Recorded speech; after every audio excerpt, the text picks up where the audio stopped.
I was appointed by the national body that makes speakers, which is with the COSA, to represent the deputy speakers and also to be the spokesperson of that body. We met the Honorable Minister Majesi for your welfare, for the welfare of the speakers, for the welfare of councillors. And as you know, Honorable councillors, very soon, because of such efforts together with Uga and the Honorable Speaker here, Honorable members, Kono has had a lot of fracas that has divided us along political lines. But we have been working with all technical people, the artists, and everyone for the good of Kono. Honorable members, with your vote, you're voting for the right person, you're voting for transition.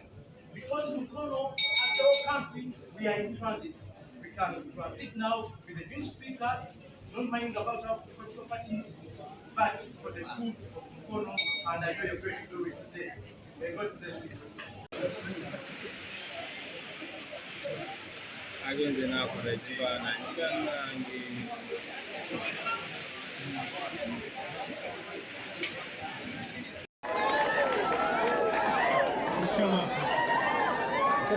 Yazikemu wa bitano na chapter andikirawo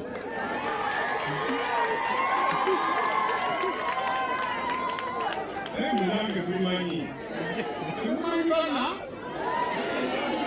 mbona kutivili ngeri omukulu twagala okuddaabiriza emima byaffe twagala n'okufunayo ebyuma ebipya ebyaffe tutambufunze n'omukamanga olw'oludde twagala okulaba nga tetulina luguudo lutali lwa kolasi omukono municipal council ekyo kivve tulatya municipal council nga tuli mu nfuufu omugenyi omukulu tawuni council zaffe nazo zeetaaga kolasi kubanga tawuni council kitegeeza kolasi naye manyi bulungi nti tezinabeera coded naye manyi bulungi nti nga bwenzize omwaka ogujja zijja kubeera coded tawuni council zizo okodinga kitegeeza zigala kufuna sente ezizimala okukola emirimu gyazo ebyamazzi tetugenda kuddayo ssebo kansooka enziremu emabega entambula ku mazzi mukama wange watusuubiza feri ndowooza ebadde erinda nze ssebo zuuno ntuusa n'agikwata obulungi nsaba feri yaffe ssebo etuuke tutandike. Naye ekyokubiri njogera n'abakira motors batukolereyo amaato aga battery nga basobola okukola pikipiki eza battery injini yakafeeri abantu bano basobola tukolera amaato aga battery gemaato agajja okusobola okukola obulungi ku nnyanja kubanga eryato erina lita ebina okuva ekimi okutuuka ekatosi n'ebina okuddayo tetulisobola twetaaga amaato aga battery agasookere mukono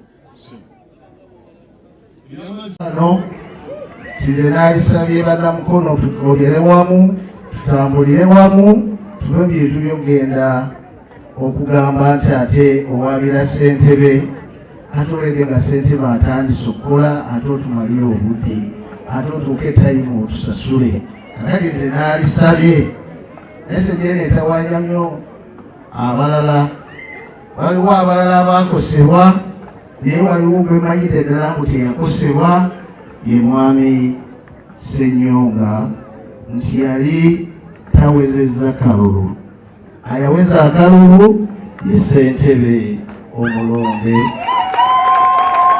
mwami Lekooya Mukome mukama wange eja leero manifesto eya His Excellency Yoweri Kaguta Museveni ne NRM party kubanga ye manifesto egenda okukyusa Mukono district.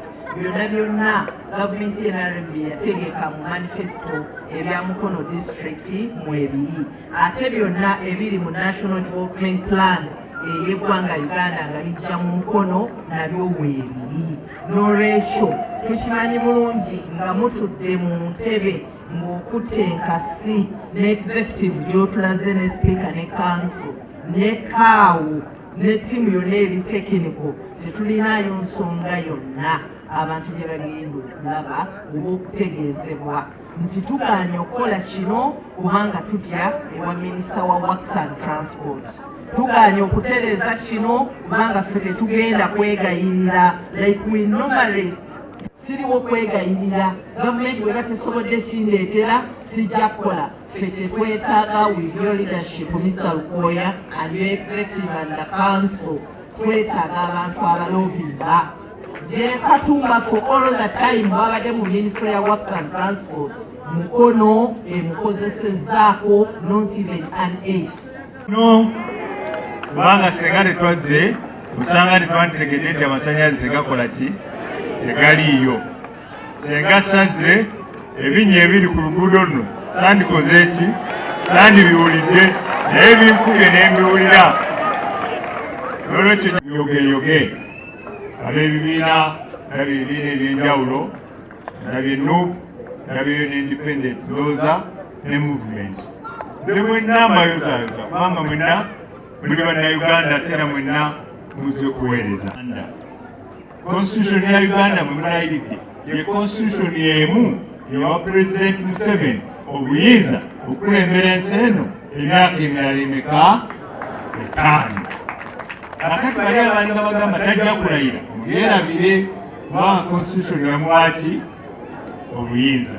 Kale njagala n'okwebaza mwenna tumwebale okulonda era mwebale kulonda bulungi abantu bonna bawulidde n'abakulembeze banno.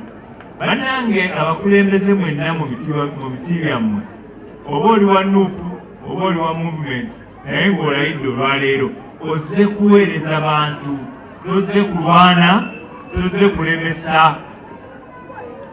Emboozi eri gye twalina tubalemese mugiveeko, kuba kati abantu baagala buweereza, abantu baagala masannyalaze, abantu baagala nguudo, abantu baagala PDM sente bazirabye, abantu baagala kulaba mwanyi bwe ziba zigamiddwa zituuke mu bantu. Kati oba oli wa NUP oba oli wa Movement kikakatako gooba omukulembeze, era ojja kuba nti tolaze ekifaananyi kya bukulembeze bw'onoolemwa okutuusa obuweereza ku bantu abakulonda. Kanso yaki yaabwe, kanso ya district. Kakati bw'oba ofuluma mu kanso ebinaayisibwa mu kanso onoobituusa eri abantu abakulonda. Awo mwekuba enkufuba abaweereza muliwo kati ekisange kino kuweereza abantu kuba babalonda mubaweereza. Byakutambula nga weeragadde ndi mukulembeze ze boosi. Olina kulaga bantu ki kye balina okukola nakyo ekijja okubayamba. N'olwekyo abakulembeze abali wano abalayidde olwaleero mbasoomooza buli omu ku mmwe abeere ne pulojekiti gy'alaga. Lagawo omusiri gw'emmwanyi, lagayo omusiri gw'ebitooke, lagayo pulojekiti gy'olina nkoko z'olunda, busolo buli obwabahaji bwe bataagala bw'olunda, mbuzi z'olina. Omuntu ajja eka ng'alaba ddala ono omukulembeze olina ky'omwegombako.